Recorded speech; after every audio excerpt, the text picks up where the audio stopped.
So yeah, well, let's see, next question. Hi, Elon. And I know that you're a rational person and you are pro-humanity. Yes, And I love humanity. I, I do. I'm just wondering if you would ever consider publicly supporting the pro-life movement. Yeah, I mean, so obviously this is a contentious topic, if there ever was one. It is perhaps the most contentious topic. And to be clear out there, President Trump has been clear that he will veto a national abortion ban. He has said that because the Democrats have said that he will apply a national abortion ban, and that is causing a lot of sort of independent voters to actually not vote for Trump because they think that he will implement a national abortion ban. He has been very clear that he thinks it's a states' rights issue, and he will veto a national abortion ban.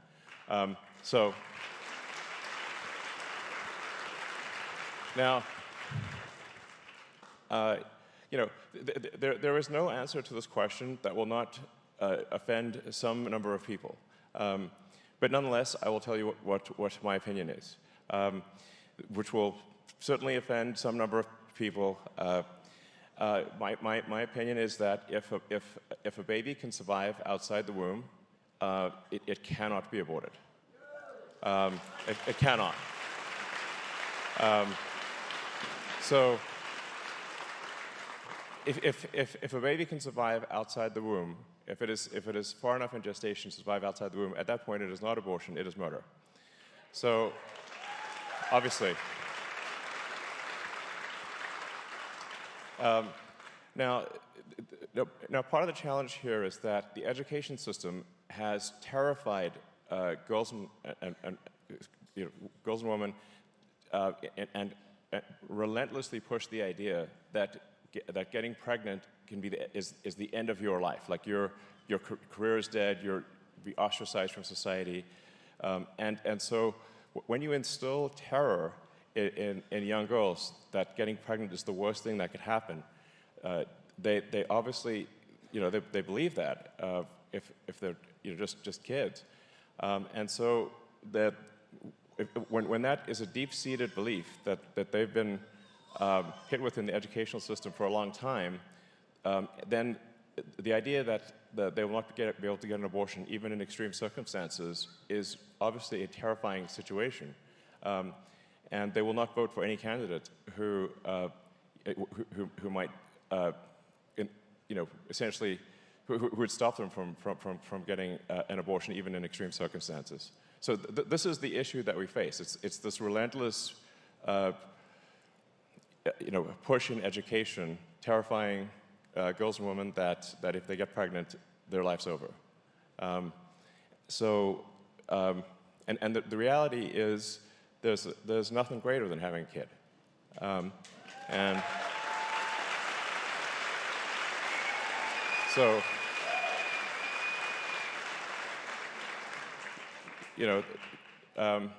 I get more joy in my life from my kids than anything else, and that's generally true of all humans. In fact, if that is how we evolved. It is a very natural thing that you will love your children. So in fact, having a child will make you happier than anything else in your life ever.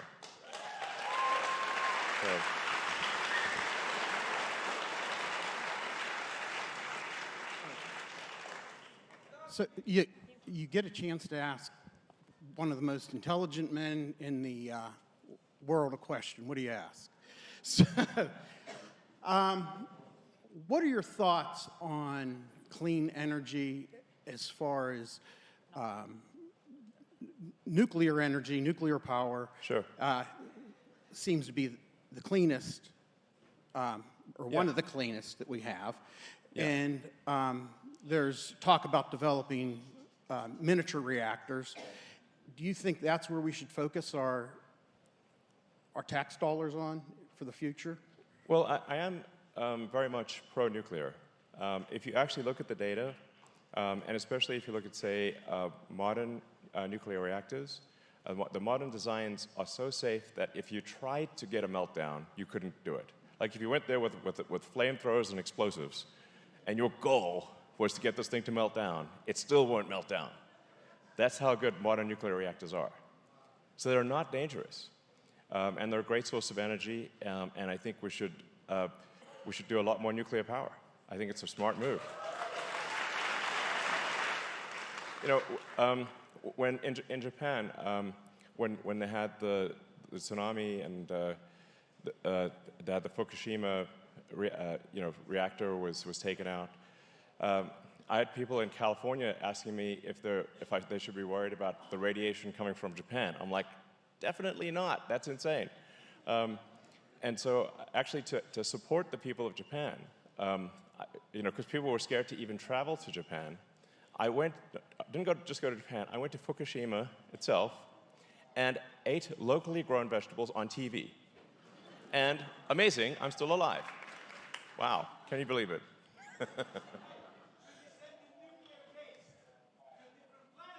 No, we don't need to send the nuclear waste to a different planet. The nuclear waste is very tiny, and you can store it, as much of it as you want, on site at the nuclear reactor. You don't even need to move it. You'll tell me when? Not yet. So, anyway, I just said we should be less scared of nuclear stuff, and it doesn't take long to just. I mean, if you just read like even Wikipedia level stuff, it's going to make it clear that it's not as scary. It's not a scary thing.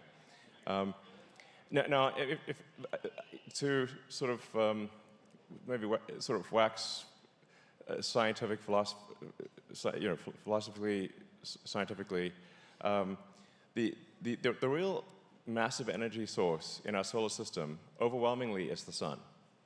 So the sun converts roughly 4.5 million tons of mass to energy every second, and it's very reliable and requires no maintenance and no servicing. It's pretty great. No service for like all that energy. So long term, by far, the most amount of energy we'll get is from the sun. The solar energy exceeds all other energy by a factor of 1 trillion, like literally, not an exaggeration. So, yeah.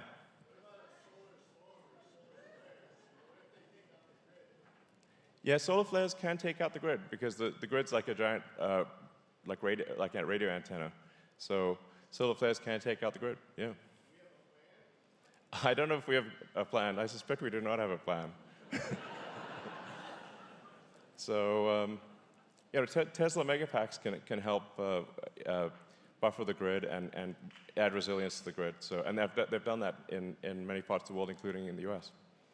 So, let's see. So, yeah. Well, first, thank you for everything, Elon. You've just been incredible for the last 20 years. My question is about the election is, are you concerned about the rise of AI, especially foreign governments' AIs, on our election system? Yeah, I think we should just, in general, be wary of AI, domestically or internationally. Yeah,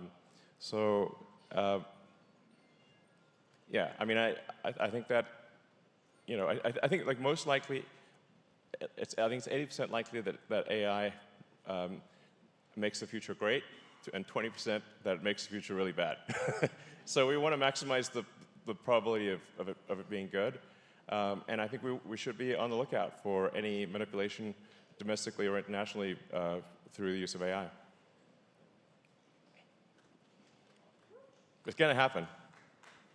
Hi, Elon. 23-year-old native Pittsburgher here. Very appreciative of the love you've shown us during this extremely important time in the election. Thank you so much. My question today, Elon, is I know you're familiar with Pittsburgh because of the work we've done over at CMU in the machine learning, machine discovery field. Yeah. And my question today is... Carnegie Mellon's an awesome university, actually. One of my sons is headed to CMU next year. Great, great. Yeah. My question today, Elon, is in regards to the rumored government efficiency role that you and Trump have spoke about. How can you use this role to work AI in the right direction for all people? not just people like myself who work in the field, but for everyone. I think for young voters like myself, it's something that concerns us as we look forward. So how, as you get more entrenched in public policy, can you help us there? Well, I'll answer that, but I would actually like to hear what do you think I should do? My I mean, thoughts. like, I'd like to hear. Like, you know, Absolutely. I'm basically looking for feedback here. Is what I'm saying. Yeah.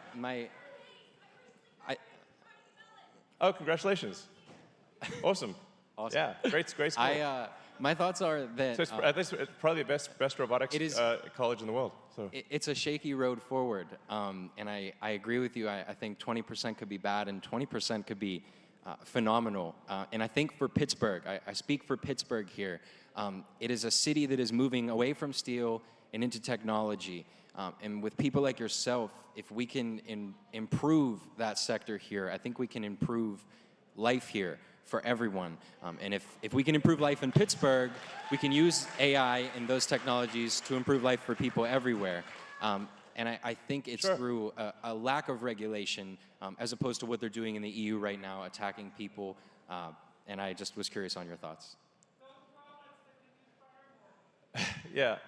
Well, I think we are going to see a massive massive increase in the number of robots.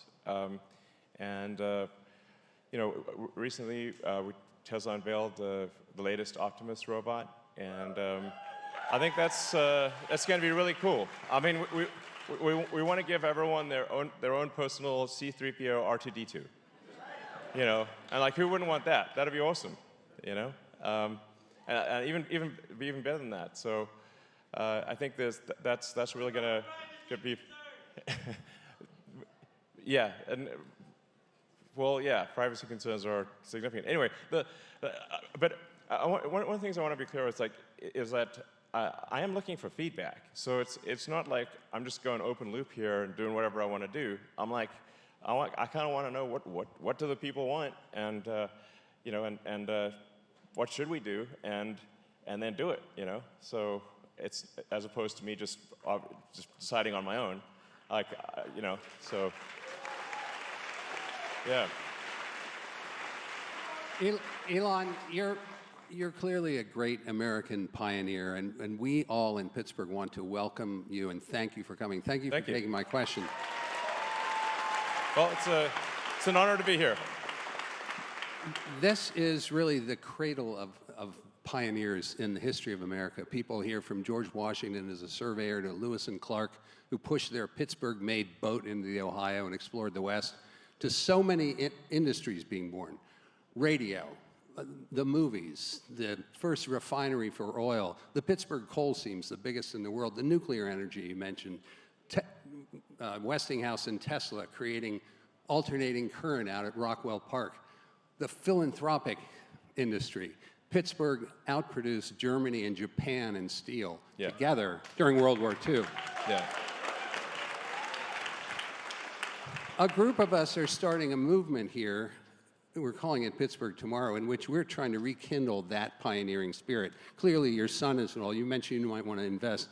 We believe that not only can we turn around the malaise in America and help make Pittsburgh resurgent, but also by making this a place where people can conceive of a new reality and make it happen, that can provide the same kind of example that you're striving for. So I just want to thank you for being here, and we want to welcome and invite you to invest in our city as we make it the best place to live in the world. Sounds good. Well,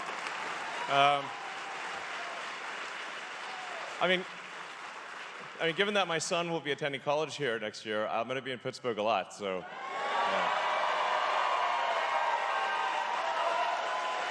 Woo! Yeah. Although I'm not really involved in medicine outside of Neuralink, I think it's possible for us to have a revolution in medicine. You know, like, there are actually a huge number of drugs that are stuck in approval at the FDA that can help people. And they're just stuck in bureaucratic molasses. And a good friend of mine was telling me a story that fortunately had a happy ending, where his mom was diagnosed with brain cancer, and she, the oncologist said, there's no chance. It's it's got maybe 4 or 5 months to live.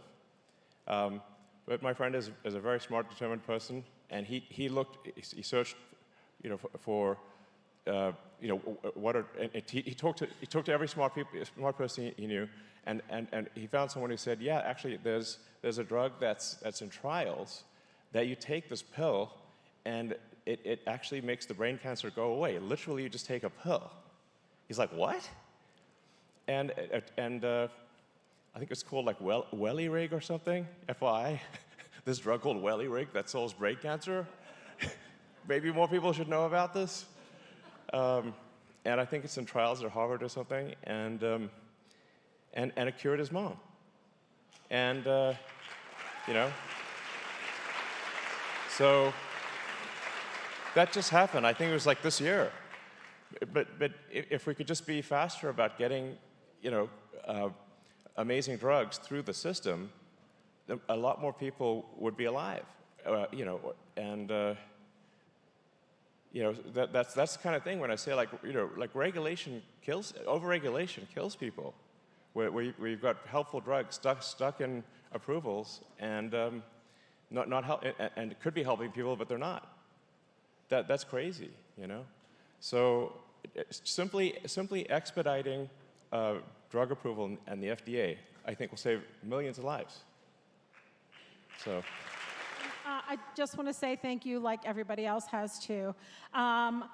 With your amazement, involvement, and contributions in technology, do you have any projects or interest in developing kidneys for people like myself who suffer from hereditary diseases and kidney failure to help us get off of dialysis and move into a normal life?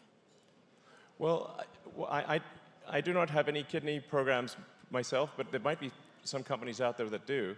And just to get back to the regulation thing, it's if we can have sensible regulation and fast track approvals of new technologies, then I think things like new kidneys and many other ailments can be available to the American public much faster and at a much lower cost. Because actually a lot of people don't realize, like, a lot of the cost of developing these new medications and new cures, new devices is the massive regulatory burden that is placed upon companies. So I think we ought to expedite approvals for new drugs, new devices, and new medical technology things. And then as long as companies very clearly describe the benefits and the risks, it should be up to the individual as to whether they want to use it. Hi, Elon. And it's to tag on the question about DOGE and the healthcare expenditure, because I'm a heart surgeon. I'm in the practice for 25 years, so I've seen so many inefficiencies. Yes, absolutely. When I talk to doctors, they tell me everyone, they're mired in bureaucracy and administrative stuff, and then they get sued, sued to bankruptcy sometimes, and it's just crazy. That's right. $4.8 trillion we spend, and still very inefficient and highly costly. So my question to you is, Pittsburgh, we have a very well-reputed 3 healthcare systems, UPMC, Allegheny, and WVU systems, to provide the domain knowledge. And we have a Carnegie Mellon for engineering talent. So we needed a third guy like you who can do the impossible things, like bringing the astronaut from the International Space Station down, or catching a 250-ton rocket with 2 chopsticks, or build a 100,000 server farm in 19 days, which normally takes 4 years.